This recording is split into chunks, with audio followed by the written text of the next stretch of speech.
තීව්‍ර තරංග ප්‍රවේගය හා ස්ථාවර තරංග කියන ඔබගේ නිබන්ධනය ගන්න අතට. තීව්‍ර තරංග ප්‍රවේගය හා ස්ථාවර තරංග. ඉතා ඉක්මන් කරන්න.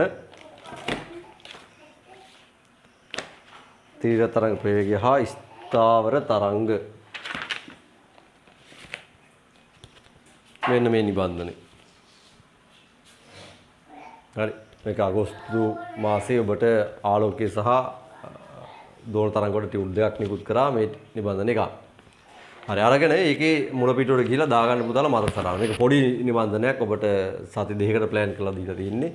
කොහොමත් ඒකට තරංග ගුණ පාඩම ලොකු නිසා තමයි මේක පොඩි පාඩමක් මෙතනට කොහොමත් එන්න තිබ්බ පාඩමත් මේකම තමයි. හරි. එතකොට මේක කරගෙන යන්න. හරි. එතකොට දාගමු මතක සටහන වෙනදා වගේ මතක සටහන දාගමු. තීව්‍ර තරංග හා තීරංග තරංග ප්‍රවේගය හා ස්ථාවර තරංග කියන මාතෘකාව ටියුට් එකේ පුතාලා මතක සටහන ලියන්න පටන් ගන්න. හරි. ගන්න මේ මාතෘකාව නිබන්ධනය මේක. හරි. මුල පිටුවට ඇවිල්ලා මෙතන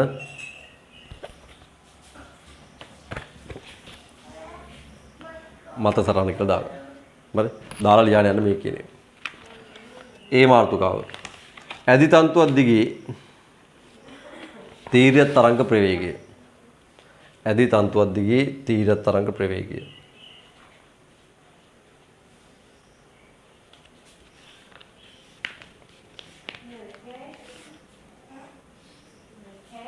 ඒ අර්ථයේ පළවෙනි අනුමාර්ථකාව මාන විශ්ලේෂණයෙන්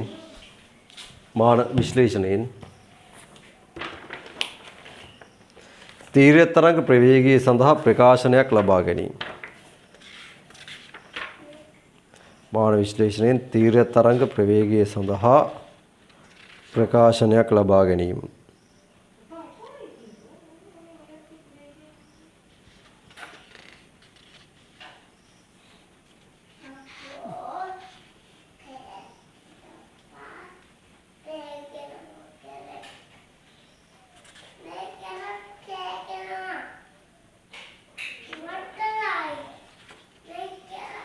ඊට පස්සේ දෙවෙනි එක තන්තුවක රේඛීය ඝනත්වය. තන්තුවක රේඛීය ඝනත්වය. වරහන් ඇතුළේ දාන සිම්පල් m. තන්තුවක රේඛීය ඝනත්වය වරහන් ඇතුළේ සිම්පල් m.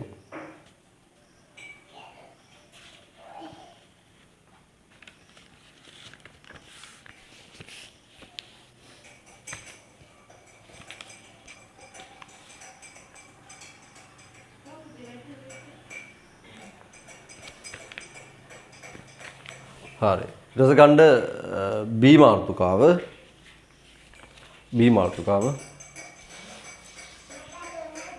ස්ථාවර තරංග. ඕන ඇදි තන්තුවක ඇතිවන ස්ථාවර තරංග. ඇදි තන්තුවක ඇතිවන ස්ථාවර තරංග.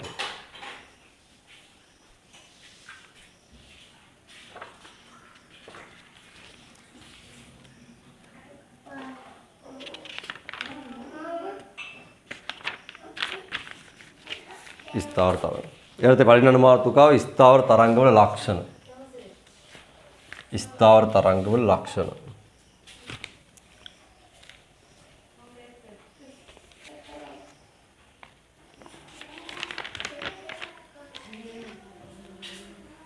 ස්ථාවර තරංගවල ලක්ෂණ. ඊට පස්සේ දෙවෙනි මාතෘකාව ඇදි තන්තුවක කම්පන විදි. ඇදි තන්තුවක කම්පන විදි.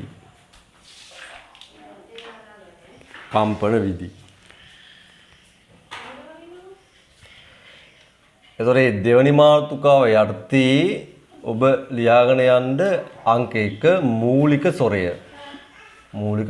වරහන් ඇතුලේ F note. මූලික ස්වරය. 2 පළමු උපරි තානය. එක කියලා ගන්න. පළමු උපරි තානය.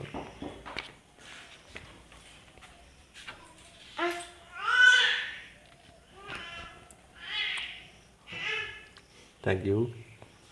පළමු උපරි තානය. ඊට පස්සේ ගන්න n වන උපරිතාණය. තව ඒවා තියෙනවා. n වන උපරිතාණය Fn.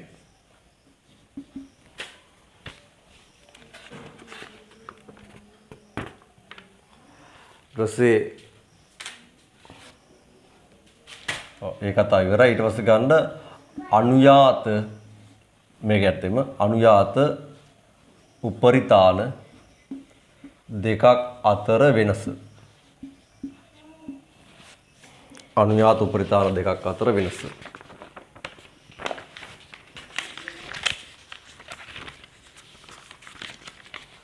ඊට පස්සේ මෙල්ඩේ තන්තුව. මෙල්ඩේ තන්තුව.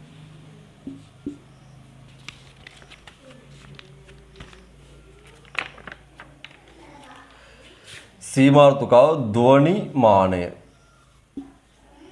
ධ්වනි මානය.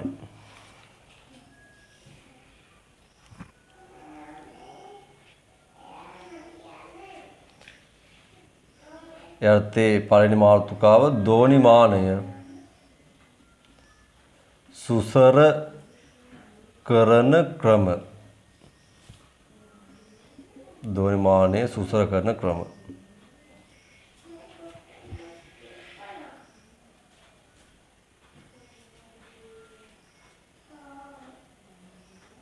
ඒ අර්ථයේ එක ශ්‍රවණය ශ්‍රවණයෙන් කියලා කිව්වත් කවන්නේ ශ්‍රවණයෙන්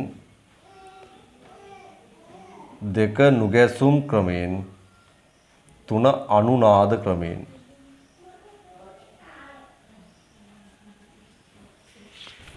එක ශ්‍රවණයෙන් දෙක නුගැසුම් ක්‍රමයෙන් ඔන්න සුසර කිරීම කියලා දැනගන්න හරි. ශ්‍රවණයෙන් සුසර කිරීම, නුගැසුම් ක්‍රමයෙන් සුසර කිරීම, අනුනාද ක්‍රමයෙන් සුසර කිරීම. හරි. අනුනාද ක්‍රමයෙන් සුසර කිරීම. ශ්‍රවණයෙන් සුසර කිරීම, නුගැසුම් ක්‍රමයෙන් සුසර කිරීම, අනිත් එක අනුනාද ක්‍රමයෙන් සුසර කිරීම. හරි. ඔය තමයි වගේ සම්පූර්ණ පාඩම් පුතේ. මේකේ අපිට පේනවා මාතෘකාව වශයෙන් ගත්තත් ලොකු මාතෘකා ප්‍රමාණයක් නැහැ. කුඩා ඒකකයක්. නමුත් විභාග ප්‍රශ්නයක් දෙන හොඳ තැන. හරි. එතකොට අපි පාඩම ආරම්භයක් විදිහට ගත්තොත් පුතාලට ඇතිතන්තුවක් දිගේ තීව්‍ර තරංග ප්‍රවේගය කියලා මම මාතෘකාව දාලා තියෙනවා. අපිට මේකට ඇත්තටම නිර්දේශය ඇතුළේ නිකන් සමීකරණේ තමයි දීලා තියෙන වගේ සම්පත් පොත චුට්ටක් මම බැලුවාම ඒගොල්ලෝ සමීකරණේ මාන විශ්ලේෂණයවත් අරන් පෙන්නලා නැහැ. හරි. ඒකට නිකම්ම සමීකරණයක් දීලා තියෙනවා. කෙලිම ප්‍රකාශනයකින් දැක්විය හැක කියලා තමයි ලියලා දීලා තියෙන්නේ. ඒ කියන්නේ යාලා බලාපොරොත්තු වෙන්නේ නම් ප්‍රකාශනය ඔබට නිකන් දෙන එක විතරයි. නමුත් අපි මෙතනදී පිළිවෙලක් ඇතුව කියන්නේ විභාගයකට ප්‍රශ්නයක් දාන්නත් පුළුවන් විදිය ගැන හිතුවාම මේ වගේ තැනකදී ඔබට chance එක තියෙන්නේ මාන විශ්ලේෂණයේ ලව්වා විභාග ප්‍රශ්නේදී. මොකද මාන විශ්ලේෂණ කියන්නේ ඔබ දන්න එකක්නේ. මේකේ අපිට ප්‍රකාශනය ඔප්පු කරව ගන්න පුළුවන් ඕන මාන විශ්ලේෂණය පාවිච්චි කරලා. හරි. එතකොට එහෙම ගත්තාම මම මේ වැඩේ දීලා තිනවා ඇදිතන්තුක තීව්‍ර තරංග ප්‍රවේගය පහත රාශීන් මත රඳා පවතින බව පරීක්ෂණාත්මකව හොයාගෙන තියෙනවා. يعني ඔබ තන්තුවක් ඇදලා පුතේ ඒක දිගේ තීව්‍ර තරංගයක් යන්න සැලැස්සුවොත්. හරි. මම මුලින්ම එතකොට මේකට සරල උදාහරණයක් කියනවා. ඔබ හිතන්න ගිටාර් කම්බියක්. ගිටාර් එක තමයි අපිට මේ කියන කතාවේ අවසාන කතන්දරේ තියෙන්නේ. එතකොට গিitar එකේ තියෙන කම්බිය ගත්තට පස්සේ ඒක ඇදපු තන්තුවක්. ඔය දන්නවා গিitar කම්බිය අපිට අවශ්‍ය විදිහට ඇද ගන්න ඒගොල්ලෝ ළඟ සැලසුමක් තියෙනවා. මෙන්න මේ නට් එක කරකෝ අපිට මේක ඇද ගන්න පුළුවන්. ඔය තන්තුව ඇදලා මේක කෙලවරකින් හරි මැදින් හරි කම්පණය කරාම මේක දිගේ තරංගයක් යන්න පටන් ගන්නවා. ඔය ගමන් කරන තරංගයේ ප්‍රවේගය v එයා කියනවා එකක් මේ තන්තු ඇදපු ආතතිය. හරි. මතත් අනිත් එක තන්තුවේ ඒකක දිගක ස්කන්ධය. එතකොට මේක ඒකක දිගක ස්කන්ධය කියන්නේ පුතේ ඒකක දිගක ස්කන්ධය කියන්නේ තන්තුවේ ස්කන්ධය තන්තුවේ දිගෙන් බෙදන්නවා. කියන්නේ ওই තන්තුව වෙන්න ඕනේ. ඔය තන්තුව හදපු જાතියේ නැත්තම් ওই තන්තුව කපාගත්ත කම්බියක මොනවා හරි තෝරාගත්ත දිගක් තෝරාගත්ත දිගක ස්කන්ධය මැනලා ඒ දිගෙන් එක බෙදුවා නම් ඔබට යාගේ මීටර් එකක දිගක ස්කන්ධය හම්බ වෙනවා. හරි. ඉතින් ඔන්න ඔය දෙන්න මත තමයි තරංගී ප්‍රවේගය රඳා පවතින්නේ කියලා හොයාගෙන තියෙනවා. හරි. එතකොට එතනදී ඔබට මාන විශ්ලේෂණය කරලා මේගොල්ලෝ අතර සම්බන්ධයක් ගොඩනගනවා නම් ඉතින් මම කියන්න දෙයක් නැහැ. ඔබ දන්නවා පියවර 1 හරි පියවර 1 ඔබ කරන්නේ මේගොල්ලෝ අතර ගොඩනගනවා සම්බන්ධයක් තීව්‍ර තරංග ප්‍රවේගයෙන් සමීකරණ ඕන කියනවා. මම තීව්‍ර තරංග ප්‍රවේගය 1 ආතතිය සහ 2 මෙයාම තමයි රඳා පවතින්නේ ගානේ දීලා තියෙනවා. ඒ නිසා මේගොල්ලෝ අතර සම්බන්ධය ඔබ ලියනවා ගණිතමය වශයෙන් v සමානුපාතිකයි t ගේ මම දන්නේ බලය මොකක්ද කියලා x බලය කියලා ගන්නවා m ගේ y වෙනි බලය. ඔතනින් ඔබ ගන්නවා t v සමානයි නියතයක් වතාවක් t ගේ x වෙනි බලය m ගේ y වෙනි බලය. මේක තමයි භෞතික රාශීන් ගණිතමය වශයෙන් සම්බන්ධ කරන ක්‍රමවේදය. අපි දන්නේ t ගේ මොන බලයේද මෙයා රඳා පවතින්නේ m ගේ මොන බලය මතද. ඒක නිසා බල දෙක නොදන්න පද විදිහට තියාගෙන හරි ඔන්න මම කියන්නේ. ඒතර ඔබ මෙතන නොදන්න පද වෙන්නේ x සහ y. ওই දෙක සොයා ගැනීම තමයි මෙතන අරමුණ වෙන්නේ. ඒතර මෙහි k කියන්නේ මාන රහිත නියතයක් වෙනවා. මේක බොහෝ විට අපිට මෙහි k මාන රහිත නියතය කියලා අපිට ලියන්න පුළුවන්. k ගේ අගය ඔබට එක්කෝ ඒකක අර්ථ දක්වද්දී සමහර තැන්වලදී k එකක් වෙන විදිහට ඒකක අර්ථ දැක්වීම කරන තැන් තියෙනවා. සමහර වෙලාවට පරීක්ෂණාත්මක වලින් k ගේ වැලියු එක හොයාගන්න අවස්ථාවක් තියෙනවා. හරි. ඉතින් අපිට ප්‍රකාශනය ගන්න අපි ඒ අවස්ථාව අනුව ඔබට කියනවා මේක මෙහෙම තමයි වෙන්නේ කියලා. හරි. එතකොට පියවර 1 ඔබට පැහැදිලි. එතකොට පියවර 2ට ගියොත් පියවර 2 අපි කරන්නේ මාන සමීකරණයක් ගොඩනගනවා. ඒ කියන්නේ මේ සිද්ධිය හරිනම් වම් පැත්තේ පදවලයි දකුණු පැත්තේ පදවලයි මාන සමාන වෙන්න ඕන. එහෙනම් මම ලියනවා මාන සමීකරණයක්. ඊට සමීකරණය නිවැරදි වෙන්න නම් මම කියනවා සමීකරණේ දෙපැත්තේ තියෙන පදවල හරි මාන සමාන වෙන්නට ඕන. ඔතනදී අපි මාන ආදේශ කරගත්තොත් ප්‍රවේගය lt ඍණ 1යි kට මාන නැහැ. මාන නොමැති රාශියක් තමයි තෝරගන්න තියෙන්නේ. අපි ඒක මෙතනදී ලියාගන්නේ ඒකයි. මාන නොමැති නියතයක්. එතකොට t කියන්නේ ආතතියක්. ඒතර ආතතිය කියන්නේ බලයක්. බලය කියන්නේ mlt ඍණ 2ක්. එයාගේ මානෙ විදිහට ලියාගත්ත හැකි x වෙනි බලය. ඒකක දිග ස්කන්ධ කියන්නේ ml ඍණ 1යි. මොකද ඔයා ස්කන්ධය දිගකින් බෙදලා තියෙන්නේ. ඉතින් ඔහම ගියාම ඔබට දැන් පුළුවනි lt ඍණ 1යි පුංචි සුළු කිරීමක් කරලා m ගේ බලය මොකද්ද l ගේ බලය මොකද්ද දාර්ශනික නීති වලින් t ගේ බලය මොකද්ද කියලා හදාගන්න. එතකොට අපිට මෙතන m ගෙන් x බලයකුයි මෙතන m ට y බලයකුයි වෙනවා. පාදේ සමාන ඒවා ගුණ වලට දාර්ශනික එකතු වේකින් නීතියෙන් x ධන y කියලා ලිව්ව හැකියි. ඊට පස්සේ l ගේ ගත්තොත් x ඉන්නවා මෙතන ඍණ y ඉන්නවා. එහෙනම් s ට එකතු කරනවා ඍණ y. ඒ කියන්නේ s ඍණ y නේ පුතේ. මෙතන ඍණ 2යි s ඉන්නවා t ට එච්චරයි. දැන් ඔබ xy සොයා ගැනීම හරි ලේසියෙන් අපිට පියවර 3 විදිහට ලියන්න පුළුවන්. මේ සමීකරණය නිවැරදි නම් දෙපැත්තේ පදවල දාර්ශනික සමාන වෙන්න ඕන. එහෙනම් අපි දාර්ශනික සමාන කිරීම කරනවා. එතකොට මම t දිහා බැලුවොත් ඔබට පේනවා මේ පැත්තේ ඍණ 1යි අර පැත්තේ ඍණ 2යි x. ඔතනින් ඔබට s ට උත්තරයක් එනවා. ඍණ 1 බෙදීම 2 කියන්නේ ඍණ 2 කියන්නේ භාගය. ඊට පස්සේ ඔබට m දිහා හරි l දිහා හරි සරලව බලලා ලියන්න පුළුවන්. මම m දිහා බැලුවොත් වම් පැත්තේ m නෑ කියන්නේ දර්ශකයේ බිඳුවයි දකුණු පැත්තේ දර්ශනයේ x ධන y. ඔතනින් ඔයාට x ට භාගය ආදේශ කරගත්තට පස්සේ y ට බොහොම පැහැදිලි වෙනවා ඍණ භාගය. හරි. ඒන් එක මෙන්න මෙතනට ආදේශ කරගත්තට පස්සේ ඒක මට ඉතින් කරන්න දෙයක් නෑ. මම මෙතනම ලියනවා. ඔන්න අපිට පියවර 4කින් ලියන්න පුළුවන්. v සමානයි k t ගේ x වෙනි බලයට දාන්න වෙන්නේ ධන භාගය m ගේ y වෙනි බලයට දාන්න වෙන්නේ ඍණ භාගය. මේක අලංකරණය කරවහම k සමානයි t ඍණ භාගය පල්ලෙහාට යනවා. භාගයේ බලය අපිට වර්ගමූලක විදිහට ලියන්න පුළුවන්. ඍණ භාග බලය ඉරයටට දාලා ධන භාගයක් කරනවා. පොදුවේ තියෙන භාගයේ බලය වෙනුවට අපි වර්ගමූලයක් ලියනවා. එතකොට මෙහි k සමානයි 1 වෙනවා. ඒ නිසා අපිට v ට උත්තරයක් කොටු කරගන්නවා t බෙදීම m ගේ වර්ගමූලය. ඔන්න එහෙනම් තීව්‍ර තරංග ප්‍රවේගය එනවා t බෙදීම m ගේ වර්ගමූලය කියලා. හරි. එතකොට ඔය ප්‍රකාශනය නිකන් දෙන්න කියලා තමයි නිර්දේශය තියෙන්නේ. ඒතොර එහෙම තියෙදි තමයි මම ඔබට මාන විශ්ලේෂණය කරලා පෙන්නන්නේ.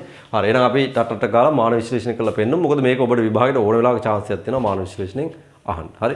එහෙනම් පුතාගේ කතාව බලාගත්තොත් ඇදි තන්තුවක් දිගේ තීව්‍ර තරංග ප්‍රවේගයේ පහත රාශිය මත රඳාපවතින බව පරිශනාත්මකව සොයාගෙන ඇත. එක තන්තුවේ ආත්තිය t, දෙක තන්තුවේ ඒක දිගේ ස්කන්ධය m. හරි. එහෙනම් මම මේ රූපය ඇඳ ගන්න ඔබට ඉඩ දීලා තියෙනවා. ඊට පස්සේ තීරු දෙකකට ලියාගෙන යන්න. එතනින් පල්ලෙහාට දිගටම පියවර 1, පියවර 2, පියවර 3, පියවර 4 විදිහට වෙද්දි මේ සමීකරණය හදලා ඉවරයක් කරගන්න. සමීකරණ යටින් නැවත වරක් මෙයාගේ T කියන්නේ මොකද්ද M කියන්නේ මොකද්ද කියලා highlight කරලා මම ලියන්න අපේක්ෂා කරනවා. ඒ නිසා ඒකට පේලි දෙක තුනකට ඉඩ තියෙන විදිහට හොඳටම ඉඩ ඇති. වම් පැත්තේ තීරු ලියලා දකුණු පැත්තේ තීරු ලියුවාම ඉඩ ඕනකට වඩා ඇති. හරි. ඊටාම ඉක්මනින් ලියලා මට hand signal එකක් දුන්නාම හරි. ඊටාම ඉක්මනින් ඔය ටික පෙන්නන hand signal එකක් දෙන්න.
පෙන්න ඉවරන hand signal එකක් දෙන්න ඕන.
කරලා හැමෝම hand signal එකක් දෙන්න.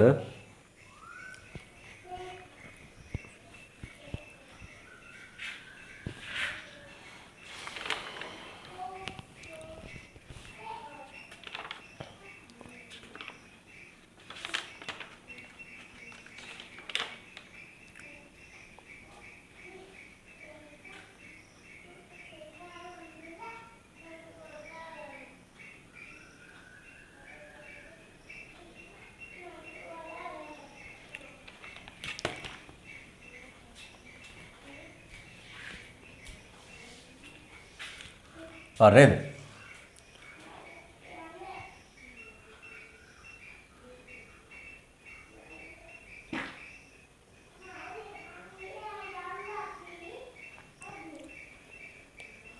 හරි එහෙනම් මම මකනවා. මෙතන අපි පරීක්ෂණ මගින් නැත්තම් මෙහි k සමාන 1 වේ කියලා අරගෙන නිකම්ම ලියාගන්න. මෙහි k සමාන 1 වේ. ඒක වෙන බව සොයාගෙන ඉති කියලා දාන්න කොහාට නිකන්. ඔයා ඒක දැනගන්න ඕනේ නැති විදියට මේ k සමාන 1 වුණ බව සොයාගෙන ඉත. එතනේ කතාව කම්ප්ලීට් කරගන්න. හරි. දැන් මේ සමීකරණ යටින් ලියන්න ඉහත ප්‍රකාශනයෙන් ඉහත ප්‍රකාශනයේ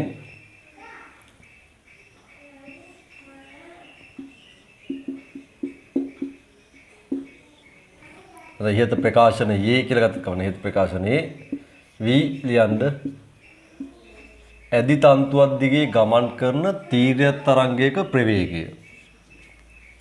අය වෙන මොකුත් හරියන්නේ නැහැ. ඇදි තන්තුවක ගමන් කරන තීර්ය තරංග ප්‍රවේගය විතරයි මේකෙන් හම්බෙන්නේ.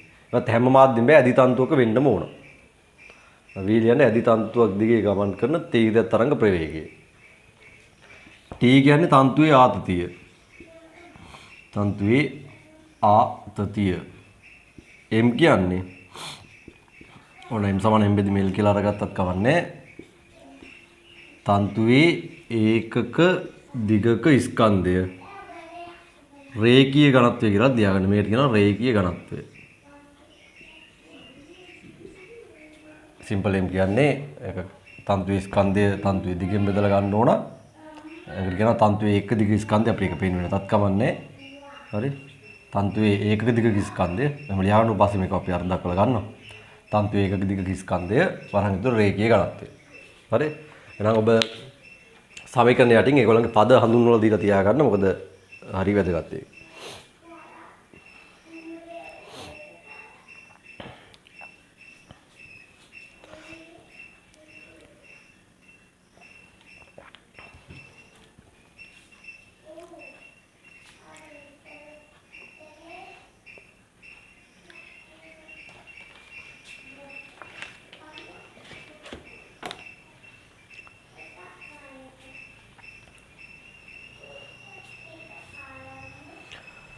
හරි. දැන් අපි තන්තුවක රේඛීය ඝනත්වය කියන ආය පාරක් මම මාතෘකාවක් දාලා තිනවා. වරහන් ඇතුළේ එතන ගිහින් දාගන්න සිම්පල් එක.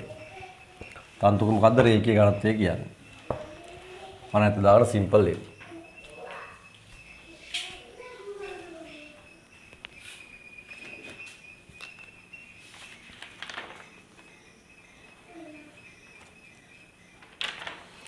හරි.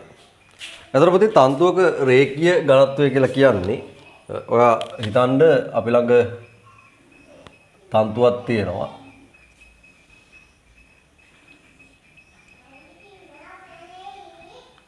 අපි අර වගේම සම්බන්ධ කරලා තියෙනවා කියලා හිතන්නකෝ ඇදලා තියෙන තන්තුවක්.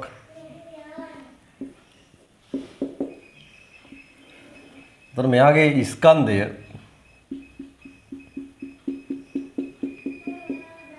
මෙයාගේ ස්කන්ධය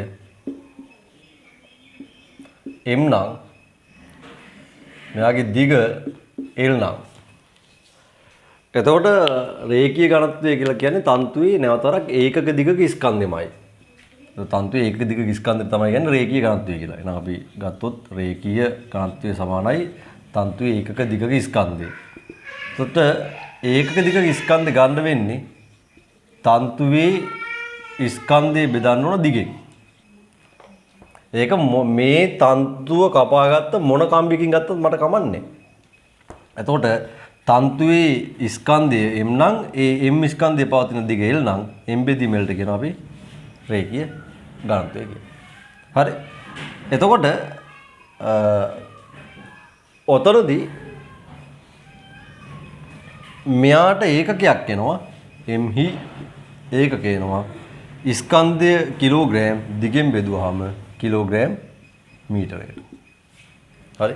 සාමාන්‍ය අපි දන්න ඝනත්වය කිලෝග්‍රෑම් ඝන මීටර නැත්නම් ඒක පරිමාවක ස්කන්ධෙනේ. අර රේඛීය කියන වචනේදී අරන් තියෙන්නේ මෙයාගේ දිග ගැන හිතලයි මේකේ ස්කන්ධය ගැන කියලා කතා කරලා තියෙන්නේ. කියන්නේ මීටර එකක ස්කන්ධය නැත්නම් මීටර එකක දිගක ස්කන්ධය තමයි අපි මෙතන පස්සේ රේඛීය ඝනත්වය කියලා හඳුන්වන්නේ. හරි. එහෙනම් අපි ඔක චුට්ටක් පෙන්න ගන්න අවශ්‍ය කරනවා. පුතාලා වම් පැත්තේ මේ වගේ රූපයක් දාගන්න. ලොකුවට ඉඩක් දීලා තියෙනවා. ඔබට මැදට වෙන්න ලස්සනට රූපය ඇඳලා පෙන්න ගන්න. දකුණු පැත්තේ විස්තර ටික ලියාගමු. දකුණු පැත්තේ විස්තර ටික ලියාගමු. ඉක්මන් කරන්න බලන්න.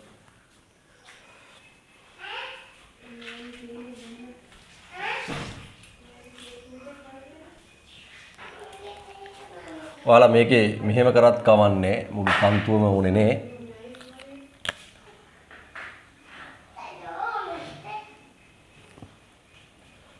ඔයා මේ තෝරගත්ත දිගක් ගත්තත් පෙන්නුවත් කවන්නේ. L කියන දිගක් ගත්තොත් එයාගේ ස්කන්ධය තමයි M කියන්නේ.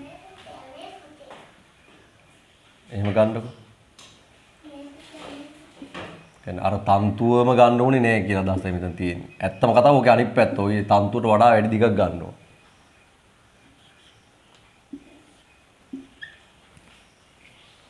කියන්නේ මුළු තන්තුවම ඕනේ නෑ. තන්තුවේ මොකක් හරි දිගක ස්කන්ධය දාන්නවා නම් ඒ දිගය සහ ස්කන්ධය අරගෙන අපිට පුළුවන් මීටර එකක දිග හොයාගන්න. රූපය ඇඳලා පෙන්නන්නකො මම කතාව කියන්න.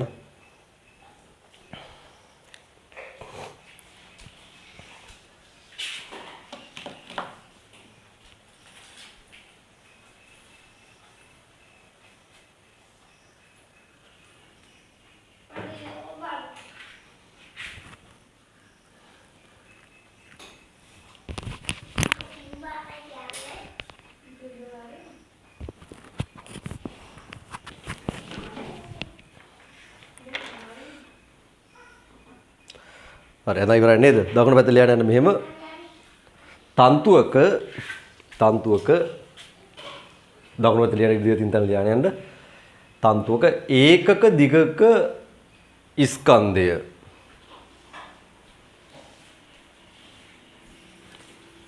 එනම්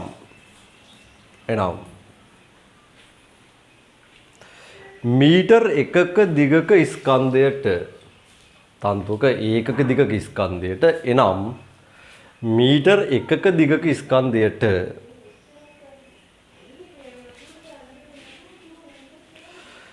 රේඛීය ඝනත්වයක් යයි කියනු ලැබේ. රේඛීය ඝනත්වයක් යයි කියනු ලැබේ.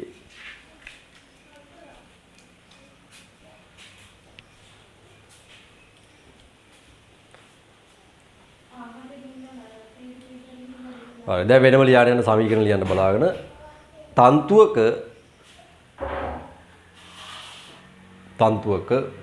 ඕනෑම L දිගක තන්තුවක ඕනෑම කැපිටල් L දිගක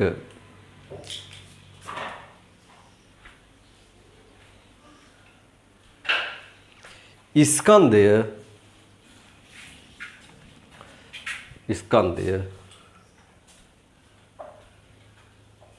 कैपिटल M वे नाम හරි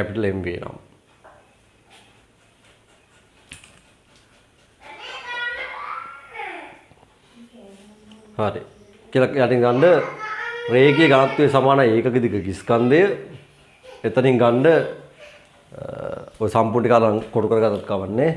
එතකොට M කියලා ගත්ත හැකි තන්තු ස්කන්ධය බෙදනවා දිගෙන්. ස්කන්ධය බෙදනවා දිගෙන්. එතකොට සමීකරණයක් විදිහට ගමු M බෙදනවා L ගෙන්.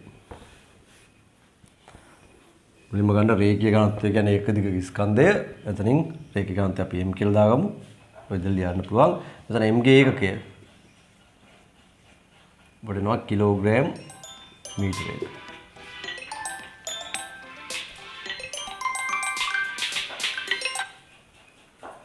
M ගේ ස්කන්ධ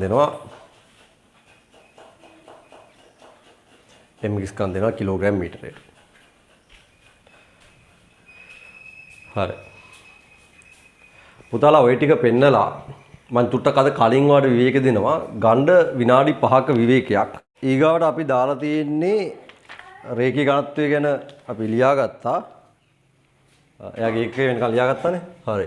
එයා පිටුට යන්න මම කියනවා තන්තුවේ ඝනත්වයේ D හා හරස්කඩ වර්ගඵල A ඇසුරින් රේඛීය ඝනත්වය සඳහා ප්‍රකාශනය. අපි බලමු මේ තන්තුවේ ඝනත්වයයි හරස්කඩ වර්ගඵලයයි දුන්නොත් අපිට ඔය ඒකක දිගක ස්කන්ධයට උත්තරයක් ගන්න පුළුවන්ද කියලා. එතකොට ඔයාගේ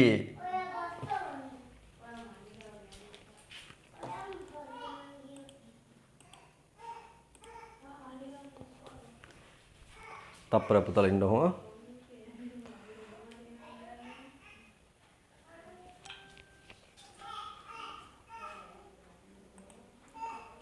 හරි. එතකොට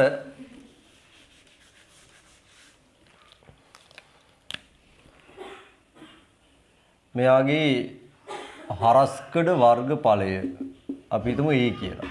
R R කියලා දුන්නොත් 5R වර්ගය. එතන මෙයාගේ ඝනත්වය D නම්. එතකොට මම මෙයාගේ රේඛීය ඝනත්වයේ ප්‍රකාශනයක් හදන්න යන්නේ. රේඛීය ඝනත්වය m සමානයි ඔබ දන්නවා m බෙදීම කැපිටල් L. ස්කන්ධය දිගෙන් බෙදන්න ඕන. පුතාට තන්තුවේ ස්කන්ධය දරුවෝ ලියන්න පුළුවන්. එයාගේ ඝනත්වය තව පරිමාව කියලානේ. ස්කන්ධ කියන්නේ ඝනත්වය වර පරිමාවනේ දරුවනේ. පරිමාව පුතාට ලියන්න පුළුවන් හරස්කඩ වර්ගඵලයේ වතාවත් තන්තුවේ දිග කියලා. පරිමාව කියන්නේ අපි දන්නවා හරස්කඩ වර්ගඵලයේ තන්තුවේ දිගින් බෙදුවා නම් ගුණ කරා නම් හරි. එතකොට පුතාට පේනවා මෙතන L ටෙල් කැපිලා ගියාම රේඛීය ඝනත්වය D වරක් A කියලා ඔයාලට හම්බ වෙනවා. හරි. එතකොට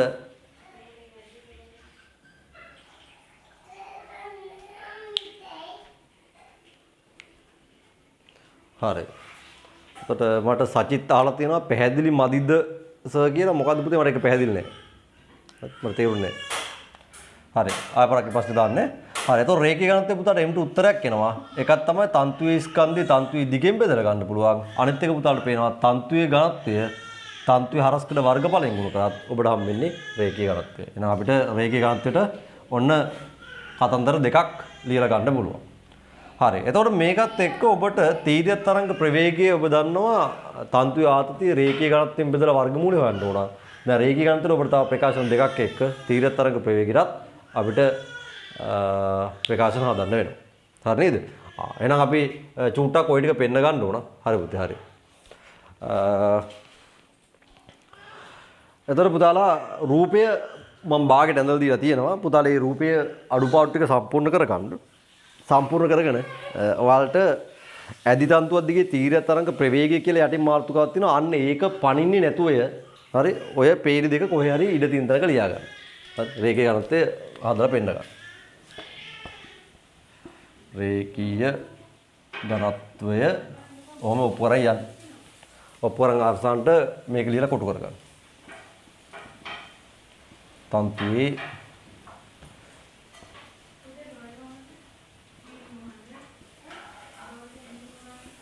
රේඛීය ඝනත්වය පෙන්වලා කොටු කරගන්න.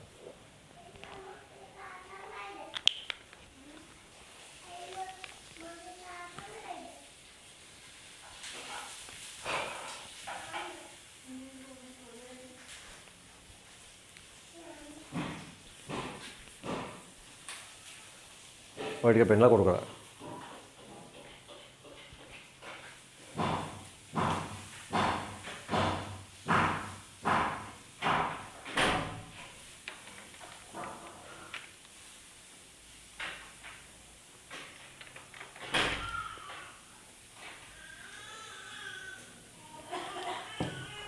මට ඔය අතරේ එක දරුවෙක් ඔයාලගේ සරල අනුවර්තී චලිතයේ පුතේ තියරි වල කෙලවර කොතනට වෙනකන්ද කරේ කියන එක පොඩ්ඩක් පොඩි මට ටෙලිග්‍රෑම් වලින් මැසේජ් එකක් දානවද දැන් සරල අනුවර්තී චලිතයේ අවසානට ඔබට මං හිතන්නේ ආවර්තකාල සඳහා ප්‍රකාශන කොටස කරලා ඇත්තේ ඒක කොතනට වෙනකන්ද කරේ කියලා මට ඒ අවසාන තැන නැත්නම් යාවත්කාල සඳහා ප්‍රකාශන සම්බන්ධව මේ මාතෘකාවේ උගන්වපු සියලුම දේවල් ටික හරි කමන්නේ මට ෆොටෝ දෙක තුනක් දාන්නකෝ ටග් ගාලා මට කොතනද කරන්න තියෙන්නේ කියලා බලා ගන්න.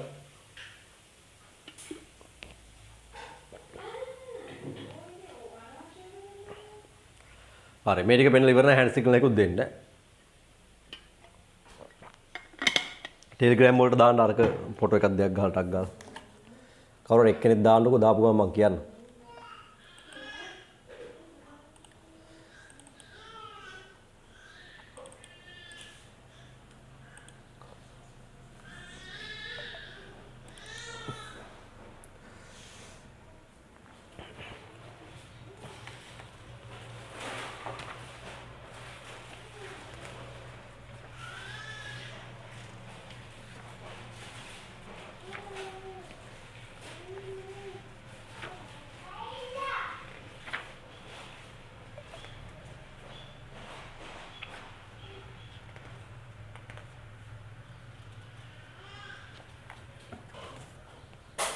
හරි.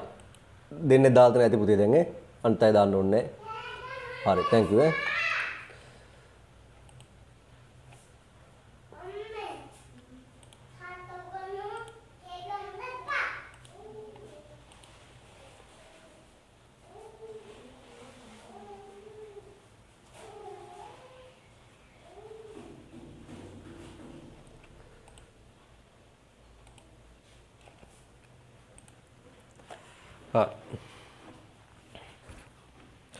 පුතා ඔය ටික පෙන්ලා ඉවර නම් මම දාලා දෙනවා ඇදි තන්තුවක් දිගේ තීරය තරංග ප්‍රවේගය කියලා නවත්තලා තියෙනවා.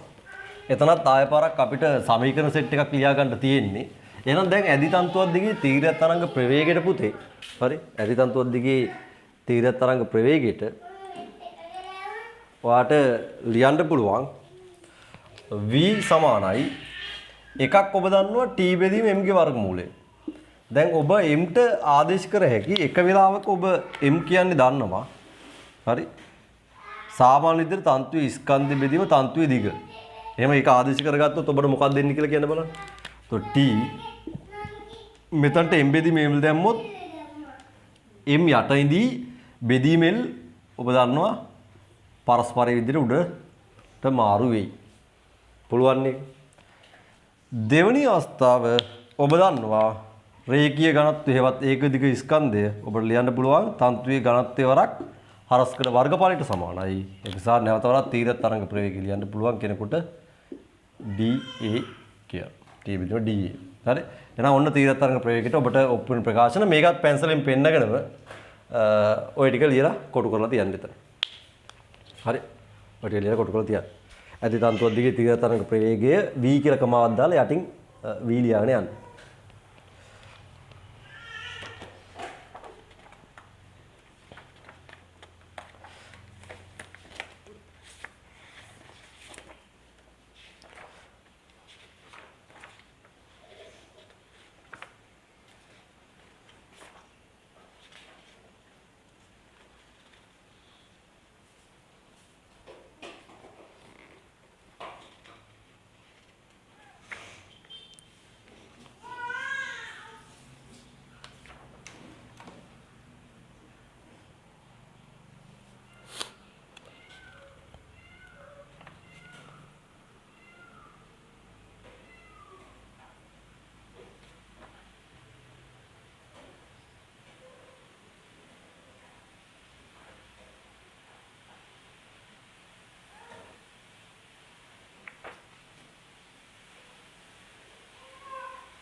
හරි මම හිතනවා ඔය ටික පුතාලගේ හරි කියලා. එහෙනම් එන්න ඊගා මාතෘකාව ස්ථාවර තරංග.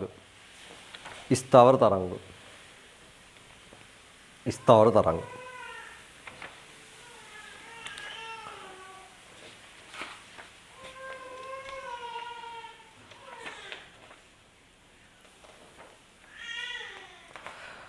හරි. එතකොට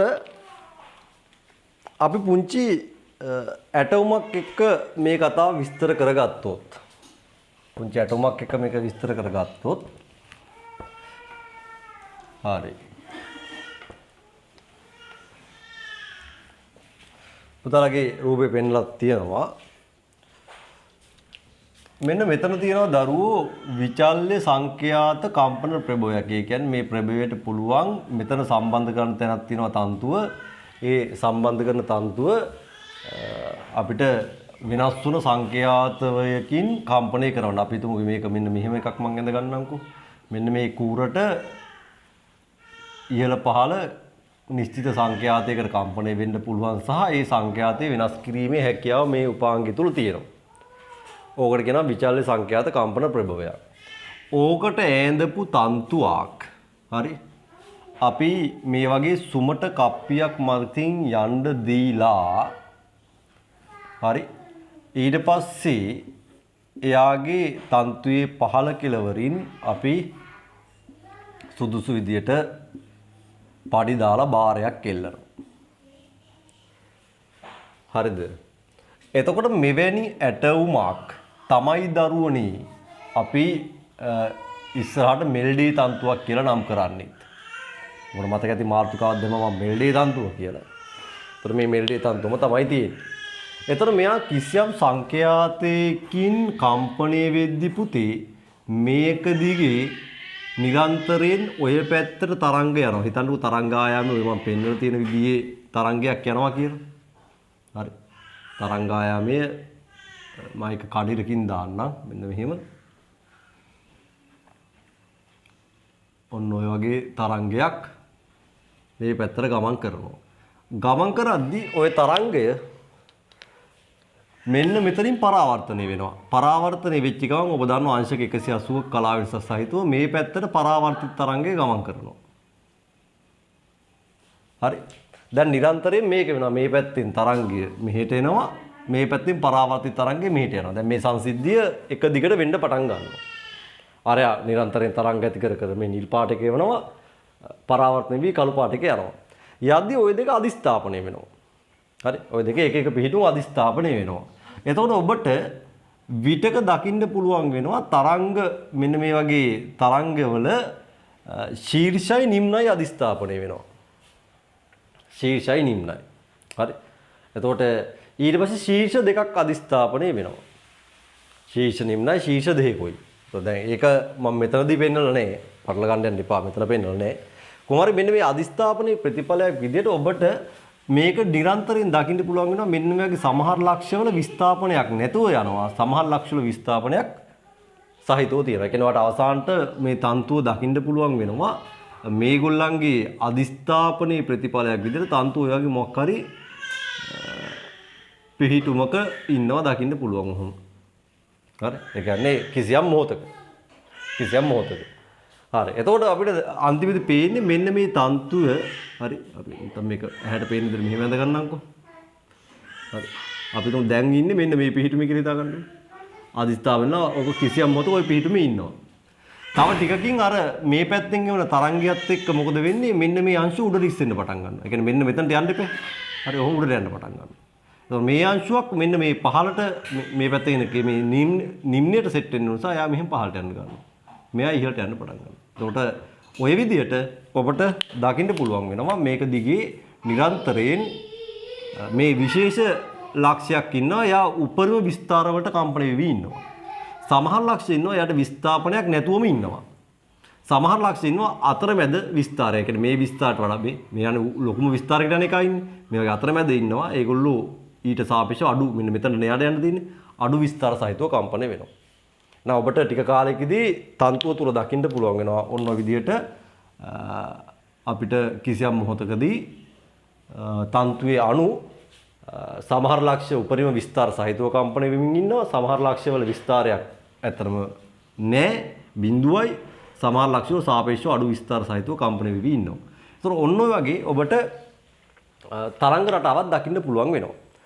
එතකොට මේක ඔබට අපේ ඇහැේ තියෙන දුර්වලතාවයක් නිසා ඇත්තටම ඔබට පේන්නේ මේ තන්තුව මෙහෙම වෙන් වෙලා නෙමෙයි. තන්තුව ඔබට පුඩු විදිහට තමයි පේන්නේ. ඔබ බලන්න යටින් මම රූපයක් දාලා තියෙනවා මේ වැඩේ ඔබට අඳුර ගන්න. ඒ කියන්නේ ඔය ඇත්තටම එහෙම පුඩු ඇති වෙච්ච අවස්ථාවක ගත්ත ෆොටෝ එකක්. ඒ කියන්නේ කැමරාවටවත් ඒක වෙන් කරගන්න බැරුව ගිහින් තියෙනවා. ඔබට බලන්න ඒක පුඩු ෆෝම් එකකට තමයි පේන්නේ. ඔතන තියෙන එක තන්තුවයි. ඔබට පල්ලෙන් බලන්න පුළුවන්. එතන තියෙන එක තන්තුවයි. නමුත් කැමරාවටවත් මේ තන්තුවේ වේගය නිසා හරි එයාව කැච් කරගන්න බැරුව ගිහින් තියෙන එක තැනක. අපේ ඇහැටත් අරයාගේ වේගය වැඩි වෙද්දි එයාව එක තැනක. ඒ කියන්නේ මෙන්න මේ තන්තුවේ හරියටම ඉන්න පිහිටුම කොතනද කියන එක අඳුර ගන්න බෑ. දැන් මම කිව්වේ දිගින් දිගටම මේ තන්තුව තව චුට්ටෙන් මෙතනට එන්න ඕන. හරි. ඔහොම එන්න ඕන. ඊගාවට මේ වගේ පිහිටුමකට එන්න ඕන. හරි. ඊට පස්සේ ඔය වගේ පිහිටුමකට යන්න ඕන. හරි. අවසානට ඔය කඩිරින් තියෙන පිහිටුමට යනවා. ඊට පස්සේ ආය පාරක් පහළට එන්න පටන් ගන්නවා. ඒතර මේ ක්‍රියාවලිය නිරන්තරයෙන් වෙන්නේ. ඒතර කිසියම් මොහොතකදී අපි හිතමුකෝ ෆොටෝ එක ගහපු මොහොතේදී හරිනම් අපිට තන්තුව විතරයි පේන්න ඕන. නමුත් මෙයාගේ වේගය නිසා අර කැමරාවටත් මොකද වෙලා තියෙන්නේ එයාව පුඩුවක් විදිහට තමයි පේන්නලා තියෙන්නේ. අපි ඇහැට කොහොමත්ම ඕක පේන්නේ පුඩුවක් විදිහට. ඒ නිසා අපි කියනවා මෙන්න මේ වගේ තරංගයක් අර වගේ නිරන්තරයෙන් ඇති කරනවා. ඒක පරාවර්තන වෙවි තියෙනවා. ඒ දෙකම එකම මාධ්‍යයක් තුල පතන තරංගය පරාවර්තන තරංගය අදිස්ථාපනය වෙද්දී අපිට එක්තරා විශේෂිත සංඛ්‍යාතවලදී විතරක් මෙන්න මේ වගේ ස්ථාවර පුඩු රටා හැම වෙලෙම වෙන්නේ නැහැ. විශේෂ සංඛ්‍යාතවලදී මේ වගේ ස්ථාවර පුඩු ටිකක් අඳගෙන ගන්න පුළුවන් වෙනවා. ඒ පුඩු වල ඔබට මෙන්න මේ විස්ථාපනයේ බිඳුවක් වෙන තැන් වලට මෙතන පස්සේ නමක් දෙනවා නිස්පන්ද කියලා කියනවා. පුඩු වල විස්ථාපනයේ බිඳුව කරන තැන්. එතකොට මෙයාගේ විස්ථාපනයේ උපරිම තැන් වලට යනනේ. උපරිම තැන් වලට යන ලක්ෂ වලට මෙතනින් පස්සේ මෙයාට කියනවා පස්පන්ද කියලා කියනවා. හරි. එහෙනම් ඔබට මේ ස්ථාවර පුඩු රටාවේ නිස්පන්ද සහ පස්පන්ද ඔබට අඳුර ගන්න ලැබෙනවා. හරි. ඉතින් මෙවැනි තරංගයකට තමයි අපි මෙතනින් පස්සේ ඇදි තන්තුවක ඇතිවන ස්ථාවර තරංගයක් කියලා කියන්නේ. මේක අපිට වීඩියෝ එකකින් බලා ගන්නත් පුළුවන් ලොකු දෙයක් නෙවෙයි.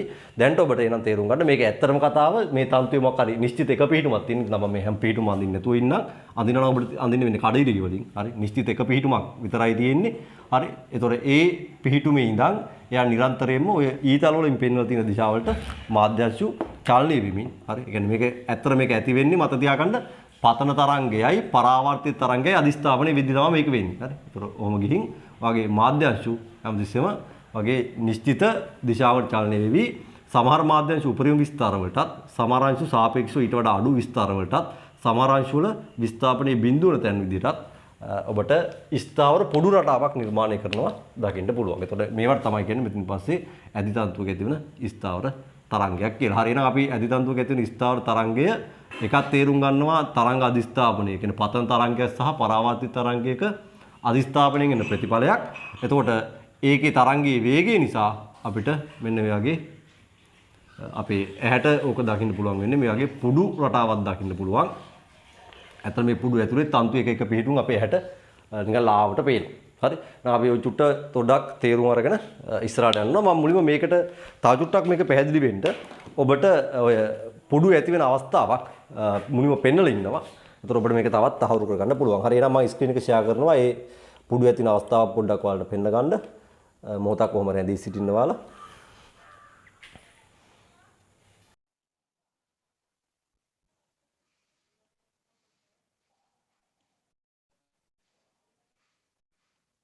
හරි. ඔයාලට දැන් පේනවා ওই විචලන සංඛ්‍යාත කම්පන ප්‍රභවය මගෙන් ටිකක් සැලකිතු දිගක් සහිත තන්තුවක් කම්පණය කර කර ඉන්නවා. තාම ඔබට ලොකුවට පුඩු පේන්නේ. හරි. නමුත් ඔබට ටිකකින් මෙයා සංඛ්‍යාතය වෙනස් කරද්දී බලන්න පුළුවන් මේකේ ලස්සන පුඩු රටාවක් ඔබට දකින්න පුළුවන්. හරි බලන්නකෝ එයා සංඛ්‍යාත ටික ටික වෙනස් කරද්දී මොකද වෙන්නේ කියලා. ඔන්න එයා සංඛ්‍යාතය වැඩි කරනවා. ඔන්න ඔබට එක්තරා වෙලාවකදී ඔය තමයි හරියටම අර පුඩු ඇති වෙච්ච අවස්ථාවක්. දැන් ඔබට පේනවා එතනදී තන්තුවේ සමහර ලක්ෂ වල උපරිම විස්ථාපනත් සමහර ලක්ෂ වල විස්ථාපන ශුන්‍ය වෙන තැනුත් හදාගෙන මේ වගේ ස්ථාවර පුඩුවක් අතර පුඩු දෙකක් එතන තියෙනවා. පුඩු දෙකක් හදාගත්ත අවස්ථාවක් ඔබට දකින්න පුළුවන්. ඇහි තියෙන දුර්වලතාවය නිසා තමයි ඔබට ඔය තන්තුව වෙන් කරලා ගන්න බැරි පුඩුවක් විදිහට ඔක පේන්නේ. නැත්නම් ඔබට ඇහැ මේ තරංග තන්තුවේ වේගයත් එක්ක ඇහැට මේක බලා ගන්න පුළුවන් නම් මේ පුඩුව පේන්නේ නැහැ. තන්තුව විතරක් එක එක පිටු වලදී වෙන් කළා හරිනම් බලා ගන්න පුළුවන් වෙන්න ඕන. ඔබ දන්නා විදුලි පංකාවක් වුණත් පංකාව කරගෙන වේගයේදී අපිට ෆෑන් එකේ තටු වෙන් කරන්න බෑ. මේ වගේ තත්ත්වයක් තමයි ඔය දකින්නේ. හරි. එතකොට උතනදී වෙන්නේ මට දැනන්න පතන තරංගයයි පරාවර්තිත තරංගයයි අධිස්ථාපනයලා තමයි ඔය වගේ ස්ථාවර තැනක් එන්නේ. අන්න එතකොට කැමරාවකින් ස්ලෝ මෝෂන් ඔබට පෙන්වනවා. ඇත්තටම ඔබට ස්ලෝ මෝෂන් ඔබ දිවුවොත් ඔන්න ඔය විදිහට තමයි පේන්නේ. කියන්නේ තන්තුව එක තන්තුවයි පේන්න ඕන. හරි. එතකොට ඒක තමයි අපිට දැන් ඔය පුඩුවක් විදිහට පේන්නේ. හරි. එහෙනම් ඔකට අපි මෙතන පස්සේ ස්ථාවර තරංගයක් කියලා කියනවා. ඒ ස්ථාවර තරංගේ වැදගත්ම ලක්ෂණ ඔබ මත තියාගන්න. සමහර ලක්ෂ වල විස්ථාපනය උපරිම තැන් වලට යනවා. කියන්නේ ලොකු විස්තර තියෙනවා. උපරිම විස්තර තියෙන ලක්ෂ තියෙනවා. කියන්නේ විස්තර කියන්නේ යන්න පුළුවන් උපරිම විස්ථාපනයනේ. ඒක උපරිම විස්තර තියෙන ලක්ෂ තියෙනවා. දැන් අපි වෙනදා හුඟක් ඒ වගේ තරංග වල ගත්තාම හැම වාද්‍යංශුවක්ම මොකක් හරි තියෙන විස්තරයට එනවා තරංගේ. දැන් මෙතනදී එහෙම නෙමෙයි විශේෂ ලක්ෂ සෙට් එකක් ඉන්නවා උපරිම විස්තර වලට යනවා. සමහර ලක්ෂ වල විස්තරේ බිඳුවයි. හරි. ඒකත් තේරුම් අරගෙන යන්න. ඔන්න දැන් එයා සංඛ්‍යාතය වෙනස් කරලා තියෙනවා. එතන එක පුඩුවයි ඇවිල්ලා තියෙනවා බලන්න. එක පුඩුවයි තියෙන්නේ. පොඩ එක පැහැදිලි. එක පුඩුවයි තියෙන්නේ. හරි එයාට සංඛ්‍යාත වෙනස් කරලා දැන් බාන පුඩු දෙකේ තිබ්බ එක පුඩුවකට ගත්තා. හරි පස්සේ එයාට සංඛ්‍යාතය වැඩි කරගෙන පුඩු 3 4 දක්වා යන්න පුළුවන්. උඹට වීඩියෝ එකක් බලා ගන්න. පස්සේ මම ඔය පුඩුත් එක්ක සංඛ්‍යාතයේ තියෙන සම්බන්ධය මොකක්ද කියලා උපකරණ එක තමයි මේ පාඩමේ අරමුණ වෙන්නේ. හරි. ඒ කියන්නේ තන්තුව මොන සංඛ්‍යාතයේද ඔය පුඩුව හදන්නේ. ඒක අපි හොයාගන්න ඕනේ. ඒකට පුළුවන් ප්‍රකාශන ගොඩනගලා අන්තිමේදී පරීක්ෂණාත්මක ඒක ඇත්ත කියලා පෙන්නන්න. දැන් ඔය පරීක්ෂණයෙන් අපිට පුඩු ගානයි මෙයා මෙතන ඔයාලට පේනවා මේ ඩිවයිස් එකකින් මෙන්න මේ හරිය ඔබට පේනවා ඩිවයිස් එකක් තියෙනවා. මේ ඩිවයිස් එකේ සංඛ්‍යාතය වෙනස් කරනවා මේ කම්පන සංඛ්‍යාතය. දැන් බලන්න එයා පුඩු 3කට ඩිවයිස් එකේ සංඛ්‍යාතය වෙනස් කරා. ඒතර එනවා මේ පුඩු ගානයි සංඛ්‍යාතයට යම් සම්බන්ධයක් තියෙන්න ඕන. ඒ කියන්නේ අනුනාදය වෙන පුඩු ගානයි ඔය අපි පුඩු 3කට පුඩු 3ක් හදන අවස්ථාවට කියන අනුනාද අවස්ථාවක් කියලා.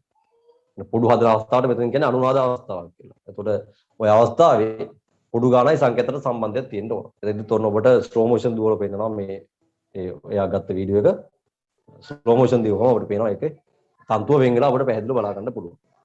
පැහැදිලි? හරි. එතකොට ඔන්න ඔය වගේ සීන් එකකට තමයි අපි මෙතන පස්සේ ස්ථාවර තරංග කියලා කියන්නේ. ස්ථාවර තරංග කියලා කියන්නේ. හරි. එහෙනම් මෙවැනි ස්ථාවර තරංගයක දැන් බලන්න පුඩු එතන එයා 6ක් කරන් තියෙනවා. හරි. එහෙනම් මේ එක එක පුඩු ගානත් එක්ක ඒ පුඩු ගාන ලබන්න නැත්නම් ඒ පුඩු ගානට අනුනාදයේ වෙන්න අපි මේ විචල්්‍ය ප්‍රභවය මොන සංඛ්‍යාතකින්ද තියන්න ඕන නැත්නම් තන්තු මොන සංඛ්‍යාතකින්ද කම්පණය කරන්න ඕන කියන එක හොයාගන්න තමයි දැන් මේ උත්සාහ කරන්නේ. හරි. එහෙනම් අපි චූට්ටක් අපි ආයෙ මේ වීඩියෝ එක කොහෙලරි බලන්න වෙනවා. දැන් තමයි වීඩියෝ එක නවත්තලා. හරි. ඔයාලගේ පන්තියත් එක්ක සම්බන්ධ වෙන්න. එහෙනම් දැන් ඔයාලට ස්ථාවර තරංග වචනෙන්ම විතරක් නෙවෙයි පැහැදිලිව ඔයාලට වීඩියෝ මාර්ගෙනුත් පෙන්වුවා මේක ඇත්ත සංසිද්ධියක් අපිට පේන විදිහක් එක්ක තමයි යන්නේ. ඒතර ඉලක්කයක් දැන් කිව්වා මොකද්ද මේ පුඩු ගානත් එක්ක අපි මෙයාගේ කම්පන සංඛ්‍යාතය මොකද්ද කියලා අඳුනා ගැනීම තමයි කරන්න යන්නේ. හරි. එහෙනම් ওই චුට්ටක් අපිට පැහැදිලිව බලන්න හෑන්ඩ් සිග්නල් එකක් දෙන්න බලන්න. අපිට මේ ටික තේරෙනවා. මොකද්ද වෙන්නේ ස්ථාවර පුඩු කිව්වම මොනවද? ඒක වාට ගැටලුවක් නෑ දැන්. හරි. නිකාම්ම පුඩු ඇඳ කරපු දරුවෙක් වුණත් දැන් මෙහෙම දැක්කහම තමයි එයාට මේකේ ෆීලින් එකක් එන්න ඕන. නේද? ඒකට අපි එකබට උපරිම අරන් දෙන්න උත්සාහ කරනවා.